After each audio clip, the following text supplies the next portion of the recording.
Abraham Lincoln could have said that to be a great leader, you need these same things hundreds of years ago. But we need to leverage the technology and the tools we have. And so what I say is, rather than leading with technology, we need to lead through technology.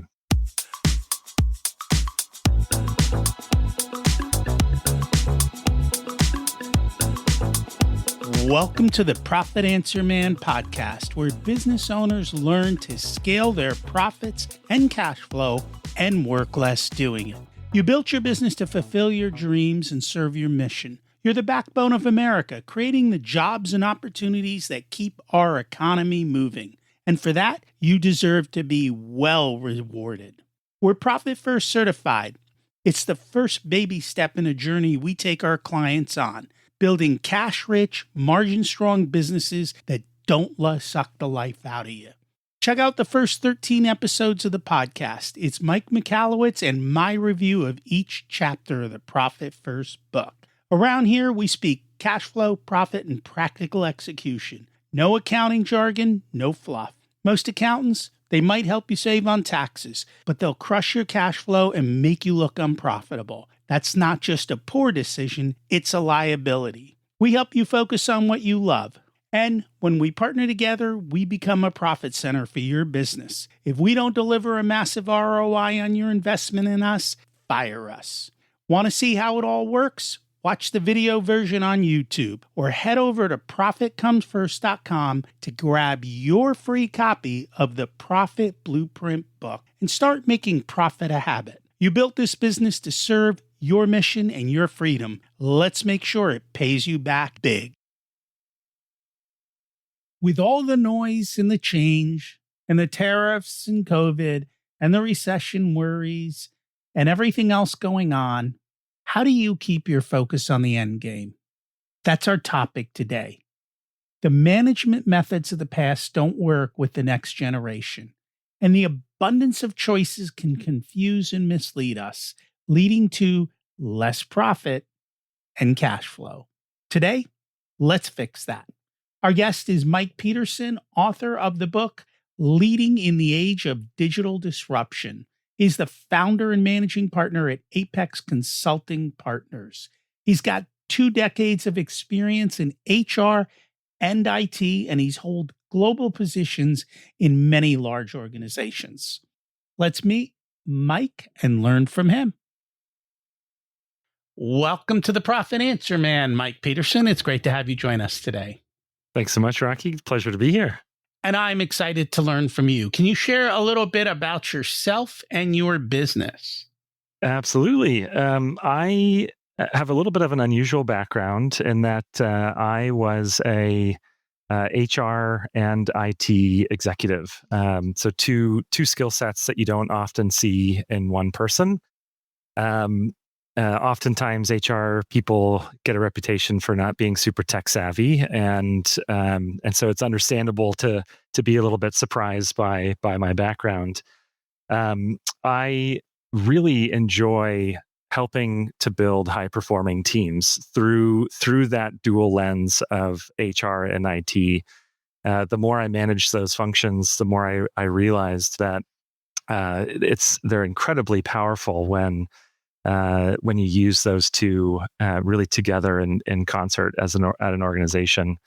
About 2 years ago, I had a big health scare and caused me to really take a step back and reprioritize my life. So I decided to leave corporate America and start a consulting firm doing what I love to do, which is helping to build high-performing teams. And again, through that lens of both traditional HR leadership as well as process and technology. So we do everything from performance management, leadership development, to technology implementation, process review, and kind of looking at both of those as a big picture for an organization as they get ready to grow and scale.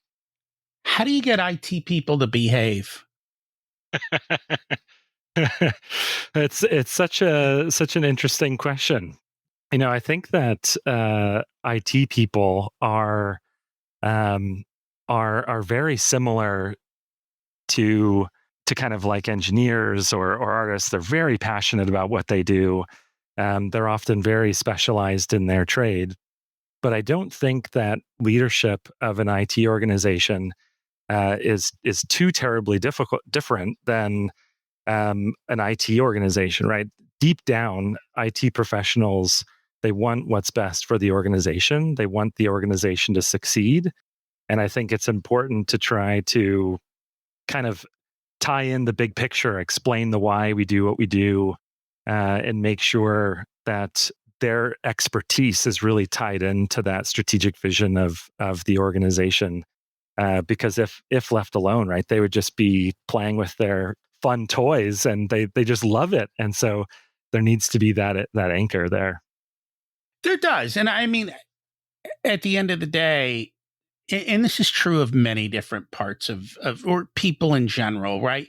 We all want to play with our toys and we think our toy is the best and it's going to solve all the company's problems. And so the ability to kind of corral that all in an appropriate way, I think is important to making everything work together. Hmm. Yeah. And so a big part of what we're going to talk about is building high performance teams, and it's bringing the people and the technology together. And I think that is somewhat, I guess it really depends on the people of how much of a struggle that is. What have you seen? I mean, are most people fairly comfortable with technology these days? And are there issues? So give you some examples, right? We're on a digital virtual platform. Mhm. I notice in some companies, people get on Zoom, it's all camera off. Like you don't know, like you don't get to see the people, right? Yeah. That's the culture. People think ChatGPT might replace their job. Or they look at technology as a threat. So what do you see and how do you bring them all together? Yeah. This is a huge question that I'd love to unpack. And I've been spending a lot of time on this exact topic, both with clients and with this new book. So I just wrote a new book that published in early April, and it's called "Leading in the Age of Digital Disruption." And it's talking about how to build high performing teams in this hybrid environment that so many of us are in.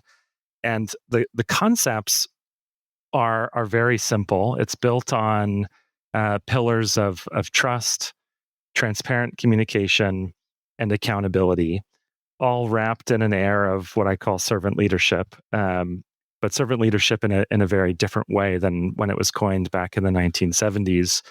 And that really is meaning now that as a leader, your job is to make sure that people have the tools that they need to be successful and effective. And so there's not a lot earth shattering, right? I think Abraham Lincoln could have said that to be a great leader, you need these same things hundreds of years ago, but we need to leverage the technology and the tools we have. And so what I say is, rather than leading with technology, we need to lead through technology. And I can go into more detail about that after I answer your specific question, which is what do I see? And I see such a wide gamut of difference out there. So I see on one hand, I just met with a prospective client who told me this fantastic business model. He has this amazing technology that he's built himself with spreadsheets and macros that integrate with different databases and spit out PDF reports. And it's a really impressive that he did this on his own. And on the other hand, I sometimes go into companies and I ask them, why do you do this the way you do? And it might be a paper form that they route around the office. And the answer that I get is, well, this is the way we've always done it. This is the way I was taught 7 years ago, and we haven't found the need to change. And so you have everything in between there. And so I get shocked on both spectrums of some organizations that really leverage AI, that leverage technology. Their business model is built on technology, and other companies that seem to be successful despite this kind of technological ignorance. But those people could be so much more successful if they really leverage the tools that they have available to them.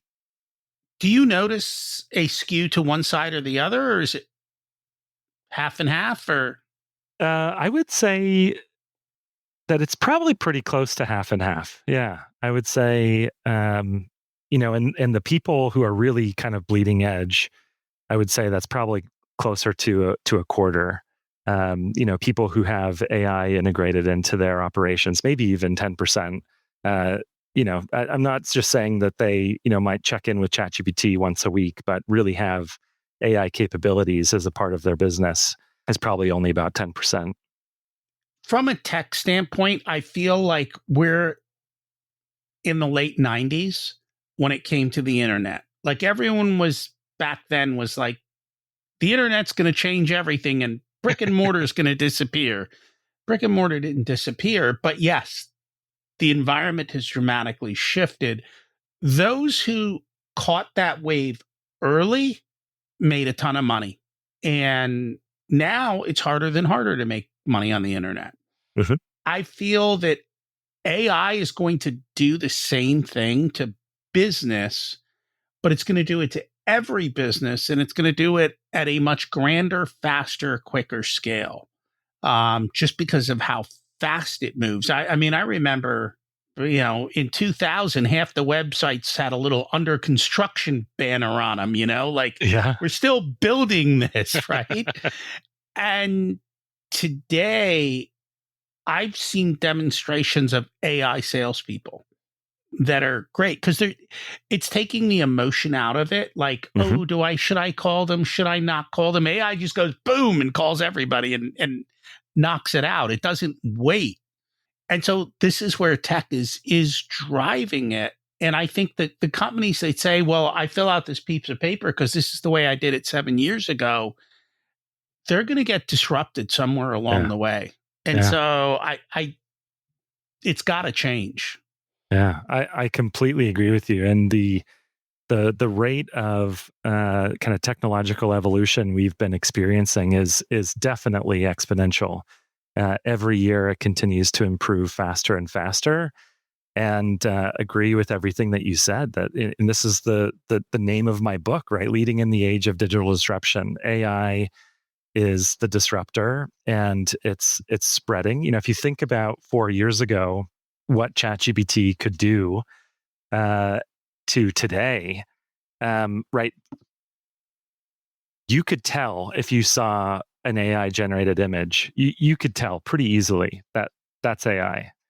It is very hard now to be able to tell what an AI generated image is compared to a non AI generated image, and it's getting harder and harder to discern if my email is coming from an AI or a person. Am I chatting with a chatbot right now or a person? Um, and it is spreading to every industry that we know. These large language models have wide applicability across the board. Which creates the problem of we're going to have to figure out what to do with people because if they don't have jobs, they can't buy your stuff. But it will happen. Yeah. You made a comment early on that I'd really like to dig in. You said lead through technology. Mhm. What did you mean by that? Yeah, great question. And it's something that I'm very passionate about. In going back to that first question of how do you manage IT teams and IT people, this is kind of a core concept that I developed when leading an IT organization. When I first came into that organization, my IT team was very talented, and they could whip things up so quickly. And they would say, "Okay, this team needs a new communication platform. Okay, we're going to implement it next week. It's done." And they would drop ship it and say, "Okay, here you go." And then next week they'd say, "Oh, well, the finance team needs this new accounting software." Okay, boom, here you go, drop it off. But a year later, we check in with them and say, "Well, how's your communication tool going?" They'd be like, "Oh, we haven't really been using that for like 7 months." Right. And so it's not about implementing technology that we may or may not use, some shiny object that might save us a little bit of time. But thinking about how are we going to add value to the business and how are we going to integrate this into our process. And so we can layer that on to managing a hybrid team and go back to this communication system example. So we need to think about how we're going to communicate to our workforce as a business leader and make sure we implement a piece of technology that's going to allow us to talk to a distributed workforce and do that consistently across the entire organization. So the CEO is going to use it. We're going to use it at all hands meetings. We're going to broadcast, company benefits through this. It's going to be a part of how we do business. And so if you don't pay attention to this platform, you're not going to be able to be successful in this organization. Rather than saying, okay, well, finance team can have their system and HR team can have their system, IT system, whatever works for you. Then you have all of these different kind of sub ecosystems that are competing with each other. So it's really important to integrate this technology into how you lead and make sure the entire organization is using it consistently for that to be successful. So one of the issues I've found with smaller clients, which most of our listeners are small businesses, is they tend to take technology and try to fit into the technology. And I tell people you shouldn't fit the technology should fit you. So don't go out and buy a pair of extra small pants and try and put them on if they're not going to fit, because you're really going to struggle. You might need pants, but that's not going to work. And so it's appropriate technology and technology that serves you. But I find a lot of times they don't realize that it's a mistake until after they implement or after they make a commitment. And I don't know what you have seen in that space of how do we appropriately figure out that this is the right technology, because changing it in the future is difficult. And then the second thing that I've noticed happened is the technology started at $19 a month and now it's $1,900 a month. And so the price has skyrocketed for a lot of things. Yeah. Well, I completely agree with your recommendation. I think there could be certain applications where it is nice to try and meet in the middle and have a company change their process to fit a piece of technology if their process is grossly outdated or overly complicated. But I would say 95% of the times it's more important to have it be the other way around, where the technology is fitting the client, and that's because businesses are so different, right? We all do things different ways, and how we do things really impacts the culture of an organization. And so, changing a process can seem very mechanical, but it really does have a big influence on how we show up as an organization. And implementing a piece of technology is very disruptive on its own, right? It takes a lot of time, it takes a lot of money. You have to take time away from your day to buy the system, to implement the system, to train the organization on using this new technology, train managers, train sales reps, whatever the technology's for. And so if you decide, oh, wait, this is the wrong piece of technology, it's now even more work to go back and implement a new piece of technology.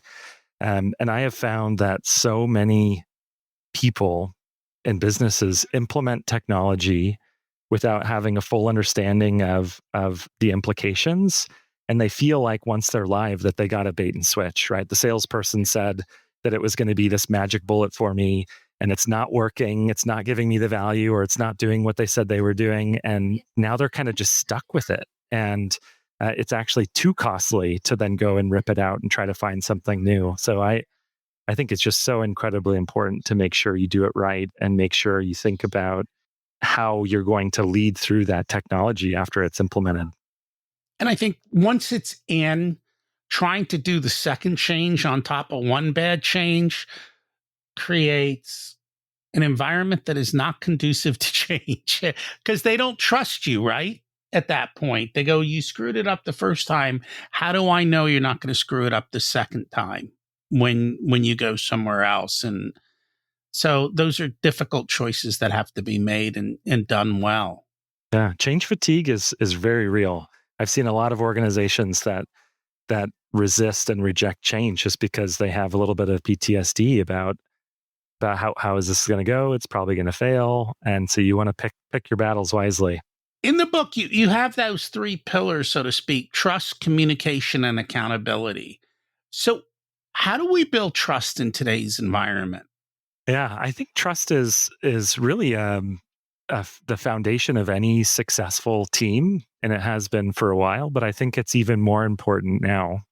And I think that there's a little bit of a misperception of trust. When I talk to leaders and to clients, they often say, "Well, I trust my team, so I don't need to talk with them. I know I'm going to tell Rocky what to do. He's going to go off and do it, and he's going to come back 3 weeks from now and and have this product." And I really think we look at trust through a different lens today, which is the mutual belief that people are operating in the best interest of the company, and that takes a lot of effort and it takes a lot of communication. And so, if I have confidence and trust in your work, and I just talk to you once and don't talk to you again for 3 weeks, there's a lot that can go wrong in between those two times.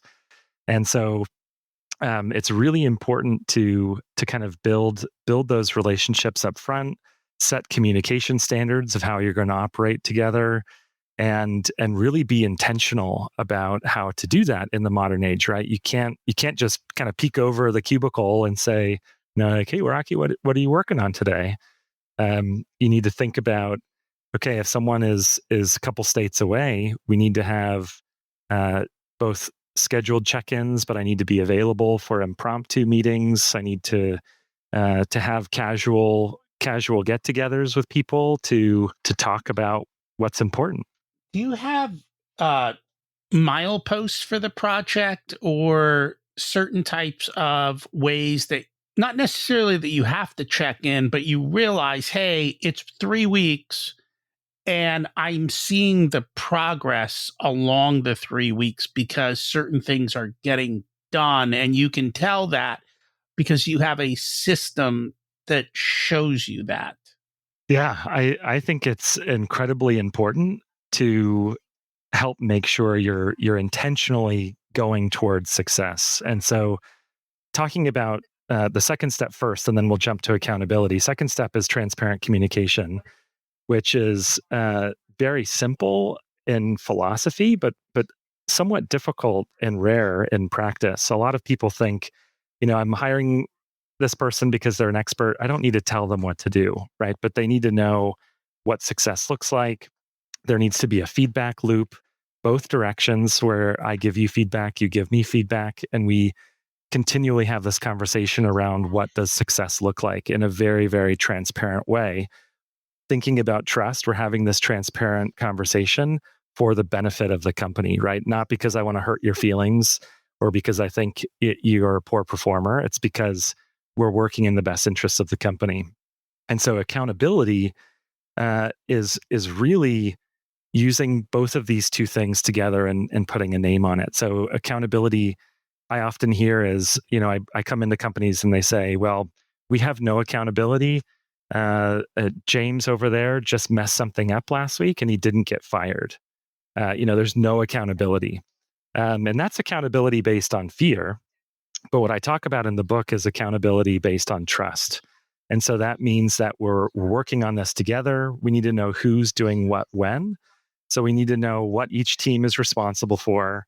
What are the big milestones that are going to come up along the way for us to be able to kind of pick our heads up from the grindstone and say, are we still heading in the direction of success together? And it's so incredibly important to have those milestones so that you don't end up surprised when you end up 50 miles away from where you were hoping to go. And I agree with that. I'm just thinking about how we build out systems with what we do. And we do basically what we have is checklists.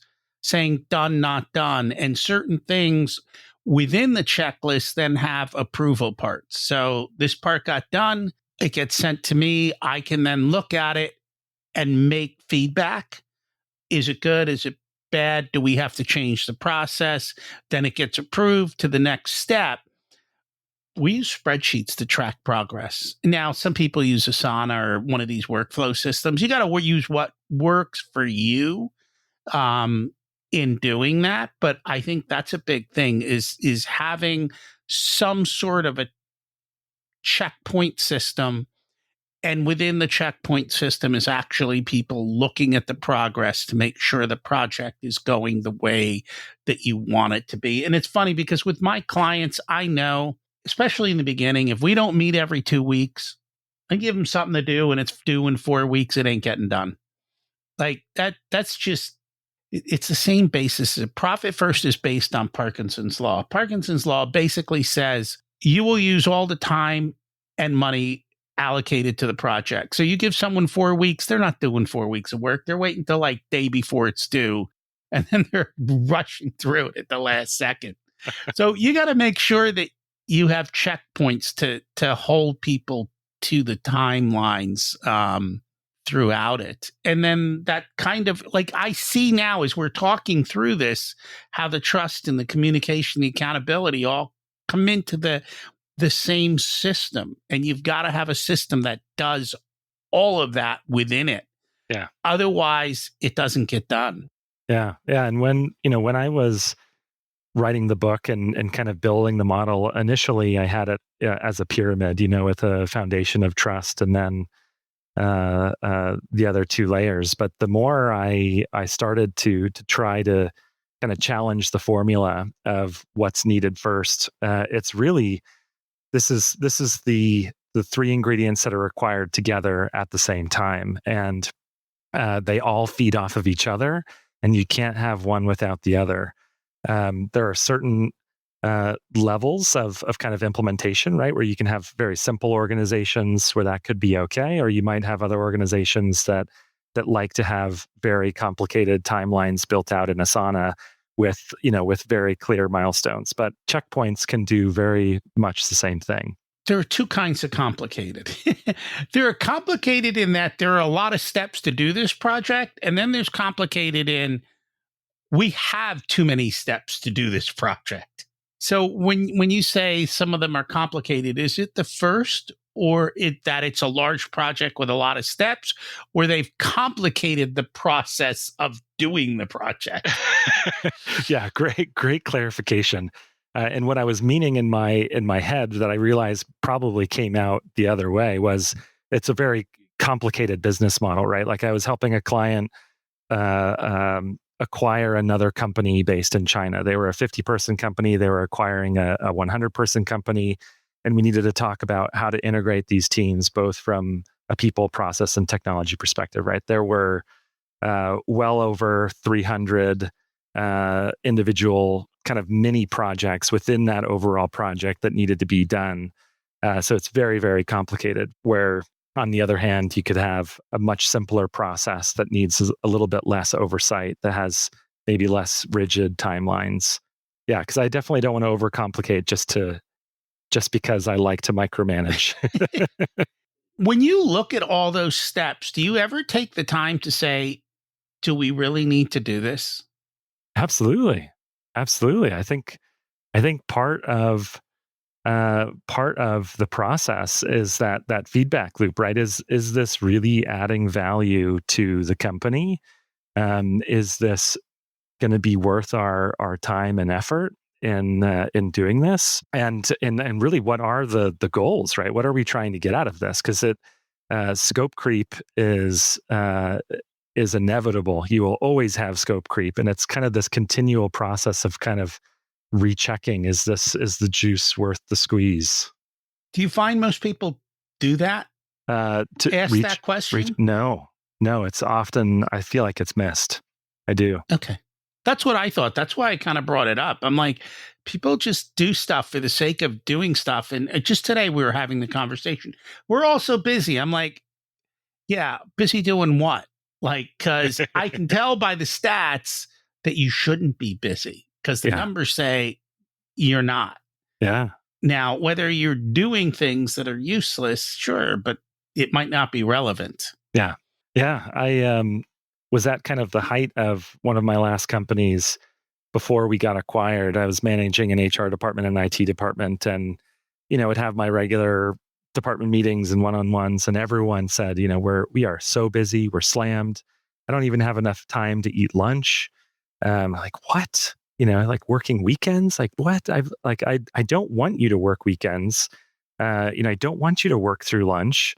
It's important for you to take care of yourself, and it's important for us to kind of know what's going on. If we need to hire more people, let's do it. But before we do that, let's take a step back and let's actually kind of catalog everything that everyone's working on. So I had this initiative where we started to write down every project that everyone was working on, and it was a list of 99 projects. And I was just like flabbergasted. And we as a team went through this list. Okay, how do we kind of categorize this? What's a must have? Kind of high, medium, low priority, high, medium, low impact, and short, medium, or long term. Like what's the deadline? Do we need to do this tomorrow, or do you need to do this a year from now?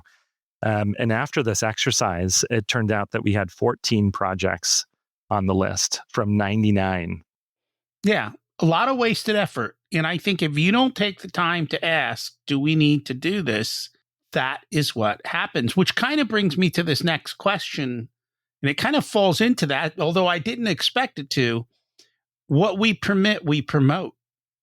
And if we promote this kind of chaos, then we promote it. But that's not really what it's about. It's about behaviors. Yeah.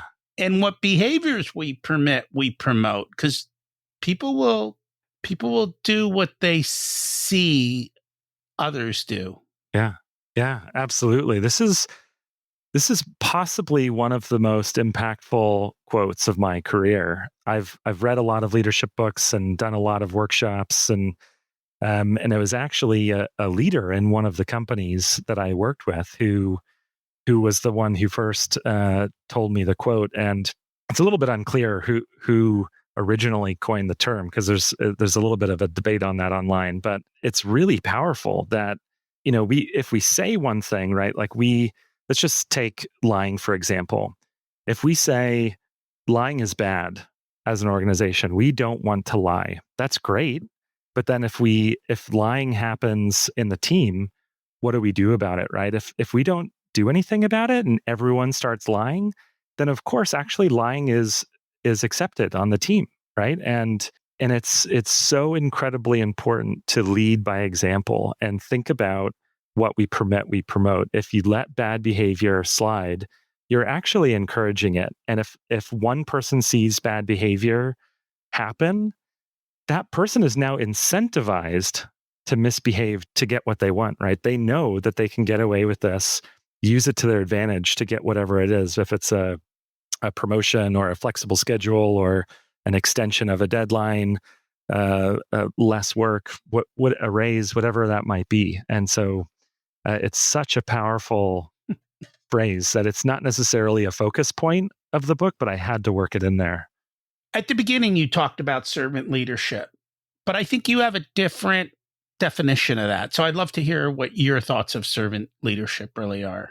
Yeah, servant leadership was originally coined by Robert Greenleaf in the 70s, and he has a lot of good concepts that are still very relevant, and I talk about them in the book. And it's really about making sure your team is going to be successful. So I'm not a leader to make myself successful. I'm a leader to make my team successful. And when my team is successful, therefore I will be successful, right? We'll hit our goals. So it's about making sure your team has the support they need, the guidance they need, the development they need. And all of that is incredibly relevant. But I think in today's age of digital disruption, it's really important to make sure your team has the technology they need to be successful.